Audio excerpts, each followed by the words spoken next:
নমস্কার, কেমন আছেন সবাই? আজ আবার একটা নতুন ব্লগে আপনাদের সকলকে স্বাগত জানাই। অনেক দিন পর আমার আবার একটা নতুন ভিডিও আপলোড হতে চলেছে। যদিও এই ভিডিওটার সূচনা হয়েছে আজ থেকে ঠিক 1 বছর আগে। আর আজকে আমি শুধু এটার আপলোড করছি। আসলে বিভিন্ন কারণবশত এখন আর ব্লগ ভিডিও বানানোও হচ্ছে না, আর সেটাকে এডিট করারও সময় পাচ্ছি না। যাক, সেসব কথা। তবে আজকের ভিডিওটা দেখে কি আপনারা কিছু বুঝতে পারছেন আমরা ঠিক কোথায় চলে এসেছি? 1 বছর আগে এপ্রিলের 11 তারিখে আমাদের এই নতুন গাড়িটা কেনা হয়েছিল। Ford territory titanium x.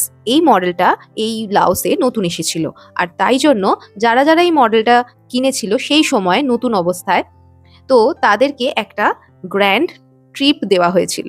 তো হোল্ডে এই গ্র্যান্ড পিকনিকটা ফোর্ডের তরফ থেকেই করা হয়েছিল। তো পুরো ভিডিওটা দেখতে থাকুন, আর আপনারা জেনে যাবেন আমরা কোথায় কোথায় গেছি, সারাদিন কি করেছিলাম। আপনারা দেখলেন যে ওরা কিছুক্ষণ ধরে আমাদেরকে বিভিন্ন কথা বিষয়ে সূচনা করে দিল, আর তারপরেই আমাদেরকে দিয়েছিল এখানে কিছু খাবার দাবার, যেগুলো আমাদের টিফিন ধরুন, এছাড়া ওখানে কফির ব্যবস্থাও ছিল। আর তার সাথে এই যে এখানে দিয়ে দিয়েছে আমাদের কিছু টিফিন, যেখানে স্যান্ডউইচ থেকে শুরু করে ডেজার্ট আর সবই ছিল। আর তার সাথে দিয়েছিল একটা বড় ব্যাগ। আর দেখুন ব্যাগ থেকে কত কিছু জিনিস বেরিয়েছিল। এই দেখুন এখানে চিপস ছিল, তা এছাড়া এখানে যে প্রিঙ্গলস আছে, লেজেস, আর এখানে আছে বিভিন্ন রকমের কোল্ড ড্রিঙ্কস, তার সাথে আছে ক্যান্ড কোকোনাট ওয়াটারও ছিল, আর এনার্জি ড্রিঙ্ক, লজেন্স, আর একটা ওয়াটার বটলের সেট দিয়েছিল, যেটা গাড়ির পেছনে রাখা ছিল, সেটার জন্য দেখানো হয়নি। তো আমাদের গাড়ি এখানে এই যে বিশাল বড় মাঠের এখানে সবার গাড়িগুলোই জড়ো হয়েছিল। তারপরে কিছুক্ষণ টাইম দেওয়া ছিল, তো সেটার পরে এই গাড়িগুলো লাইন আপের জন্য বেরিয়ে গেছিল। এরপরে তো লাইন আপ করবার পর কোম্পানির তরফ থেকে যেসব ফটো ভিডিও এই সব কিছু শ্যুট করা হচ্ছিল, যে তাই জন্য আমাদের থেকে থেকে দাঁড়াতে হচ্ছিল, আর যাতে সব কটা গাড়ি একসাথে থাকে তো সেটাও তদারক করা হচ্ছিল, কারণ আমাদেরকে দিয়ে দেওয়া হয়েছিল একটা ওয়্যারলেস ওয়াকি টকি। ফোর্ডের ড্রোন তো আকাশে উড়ছিল, কিন্তু নিজের ক্যামেরাটাকেই বা খালি দিই কি করে? তো সবাইকে দেখলাম গাড়ির ওপরের সান রুফ থেকে বেরিয়ে সবাই ভিডিও করছে, তো আমিও সেই দলেই পা বাড়ালাম। আর এই দেখুন আমার মেয়ে তো ফোন নিয়ে ব্যস্ত হয়ে গেছে। আর এই হলো সেই ওয়াকি টকি, যেখানে ইনস্ট্রাকশন দেওয়া হচ্ছিল যে এর পরের গন্তব্য কোথায়। তো আমাদের প্রথমেই নিয়ে যাওয়া হয়েছিল একটা পেট্রোল পাম্পে। সেইখানে কিন্তু সবাইকে 5,000 টাকা, ইন্ডিয়ার কারেন্সিতে 5,000 টাকা, কিন্তু এখানকার কারেন্সির অনুযায়ী পেট্রোল ভরে দেওয়া হয়েছিল। সবার গাড়ি যখন পেট্রোল ফুল ট্যাঙ্ক করানোর পরে তারপরে আমাদের গন্তব্যের উদ্দেশ্যে রওনা দেওয়া হয়েছিল। আশপাশে যে বড় বড় বিল্ডিংগুলো দেখছেন আর এই যে বিস্তৃত মাঠ, এটা কিন্তু এখানকার থাটলুয়াং বলে একটা জায়গা, যেখানে নতুন করে একটা ছোট শহর সিটি গড়ে উঠছে, যার নাম দেওয়া হচ্ছে চায়না সিটি। এখন আমাদের যেরকম নিউ টাউন কলকাতায়, ঠিক সেই রকমই।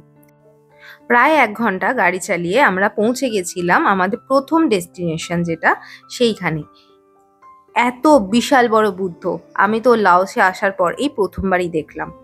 পরে শুনেছিলাম এই বুদ্ধটাই নাকি লাওসের সবচেয়ে বড় বুদ্ধ। আপনারা দেখতেই পাচ্ছেন বড় বড় গাছের থেকেও কত বিশাল, কত সুবিশাল এই বুদ্ধাটা। এখানে কিছু রেনোভেশনেরও কাজ হচ্ছিল, আর এই মন্দিরটারও রেনোভেট করতে ফোর্ড কোম্পানি সেখানে গ্রান্ট দিয়েছে। দেখতেই পাচ্ছেন এত সুন্দর কারুকার্য করা ছিল মন্দিরটা, অপূর্ব অপূর্ব। সবকিছু তো ক্যামেরা এত সুন্দর করে দেখানোই যাচ্ছিল না, কিন্তু চেষ্টা করছিলাম। মন্দিরটা বাইরে থেকে যতটাই সুন্দর দেখতে, এর ভেতরটা যখন দেখাবো আপনারা দেখতে পারবেন তার থেকেও অসাধারণ কারুকার্যে সম্পূর্ণ ভেতরটা। যারাই এসেছিল সবাইকেই এই ফোর্ড কোম্পানির তরফ থেকে কিন্তু সেম টি-শার্ট দেওয়া হয়েছিল। আপনারা খেয়ালই করেছেন যে আমি আর বাপ্পা সবাই আমরা একই ধরনের পোশাক পরে আছি। ওপরে টি-শার্টটা কিন্তু সবাইকে সেম হতে হবে। তো আমরা সবাই ভেতরে ঢুকে দেখেছেন চারিদিকে ছড়িয়ে পড়েছিলাম, যে যার সে তার মতো ফটো তুলছে, ভিডিও করছে। আর এইখানে আমরা যখন এসেছিলাম, এখানে আমরা দেখেছিলাম একটা বিশাল বড় তাল গাছ, আর সেই তাল গাছের মাথায় একটা ফুল, আলাদা রকমই একটা গাছ গজিয়েছে। আমি তো কিছুই মানে গাছ সম্পর্কে আমার তো সেরকম কোনো ধারণাই নেই, আমি একদমই এই বিষয়ে অজ্ঞ।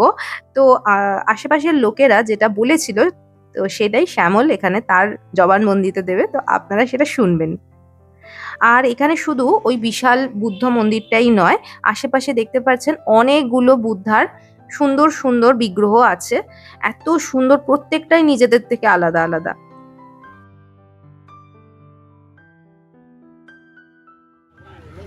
এটা ফুল, এটা ফল। 100 বছরে কি 70 বছরে কি 100 বছরে এরকম তাল গাছের উপর এটা হয়।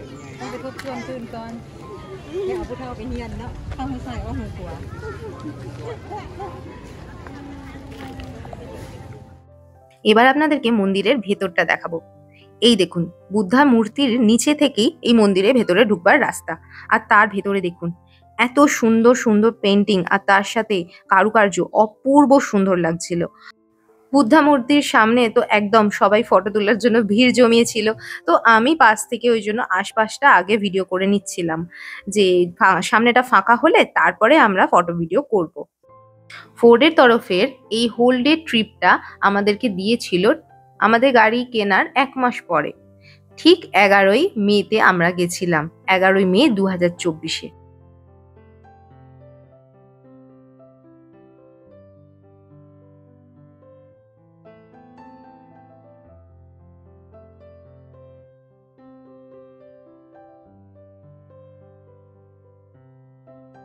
বুদ্ধার এখানে কিছু অন্যরকম বিগ্রহ আমি প্রথমবার দেখেছিলাম। তো এখানটা ফাঁকা হতেই আমরা এখানে বসে প্রণাম সেরে ভিডিও করে তারপরে আমরা বেরিয়ে পড়েছিলাম এর পরের গন্তব্য যেখানে, তার উদ্দেশ্যে। তো আমরা গেছিলাম একটা রিসর্টে। আমরা রিসর্টে পৌঁছে ওখানে গাড়ি পার্ক করে ওই রিসর্টেরই এই ধরনের যে গাড়িগুলো হয় সেটাতে করে আমরা গেছিলাম মেন জায়গাটায়, রিসর্টের মেন জায়গাটা। তো এইটার নাম ইয়োর লাপ্পা। একটু অদ্ভুত নামটা, কিন্তু এইখানে এই ধরনেরই নাম হয়ে থাকে রিসর্টগুলোর। তো এই দেখুন, ক্যামেরাম্যানও আমাদের সাথে গাড়িতেই বসেছিল, আর এইখানে আমি আমার ক্যামেরা দিয়ে শুট করছিলাম। হাটলুয়াংয়ে আমরা পৌঁছেছিলাম সকাল 8টা নাগাদ। এরপরে ওখান থেকে যখন গাড়ি ছাড়া হয়েছিল, প্রথম আমাদের গাড়ি বেরিয়ে পেট্রোল পাম্প থেকে আর কি বেরিয়ে গেছিল, তখন 10টা সাড়ে 10টা প্রায় বেজে গেছিল। মন্দিরের ওখানে আমরা প্রায় 1.5 ঘন্টা সময় কাটিয়েছি, আর তারপরে ইয়োর লাপ্পাতে আসতে আমাদের প্রায় 45 মিনিট মতন কি তারও একটু বেশি লেগেছিল। তো সর্বসাকুল্যে এখন কিন্তু একদম দুপুর হয়ে গেছিল, আর আমাদের পেটের ভেতরেও কিন্তু ছুঁচোর কীর্তন শুরু হয়ে গেছিল। আসলে তখন কিন্তু প্রায় 2-2:30 বেজে গেছিল এইসব করতে করতে। তো আমরা ওই জন্য রিসর্টে পৌঁছেই প্রথমে আমাদেরকে নিয়ে যাওয়া হয়েছিল এখানকার রেস্টুরেন্টটায়। আর সামনেই দেখুন পুল সাইড ভিউ, আর এই এত রকমের খাবারের সরঞ্জাম, যদিও সব খাবারগুলোই কিন্তু ছিল লাও ফুড, তাই জন্য প্রত্যেকের ফুডগুলোর আমি নাম বলছি না। আর সবাই যেহেতু সামনে ছিল, আমার ভিডিও করতেও একটু অকওয়ার্ড লাগছিল, কিন্তু তাও আমি ভাবলাম কিছু আপনাদেরকে একটু আধটু দেখিয়ে দিই। এখানে স্যুপ ছিল একটা বড় বোলের মধ্যে, এছাড়া এখানে বয়েলড ফিশ থেকে শুরু করে বিভিন্ন রকমের স্যালাড আর অনেক কিছু রকমের স্টার্টার, সব রকমেরই ব্যবস্থা ছিল। যারা পুলে নামতে চায় তাদের পুলে নামারও ব্যবস্থা ছিল। আর তারপরে সবথেকে আনন্দকর মুহূর্ত সেটা হচ্ছিল লটারি।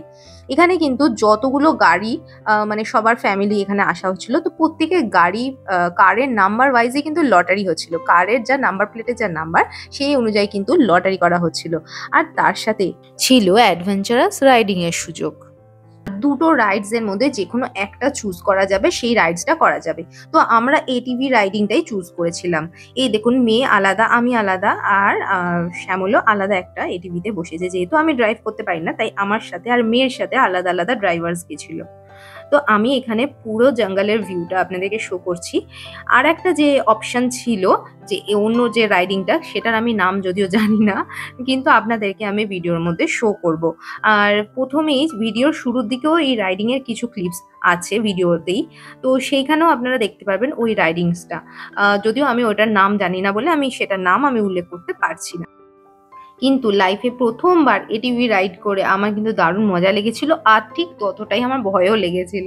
আমি জানি না সবার সেই ভয় লাগে কিনা, কিন্তু সত্যি আমার ভীষণ ভয় লেগেছিল। আমি প্রায় টাইমেই চোখটা একদম বন্ধ করে ফেলছিলাম। এই ব্রিজটার ভিউটা খুব ভালো আসছিল, তাই জন্য এই ব্রিজটার মধ্যে সব এটিভি রাইডার্স গুলোকেই দাঁড় করিয়ে ফটো তোলা হয়েছিল।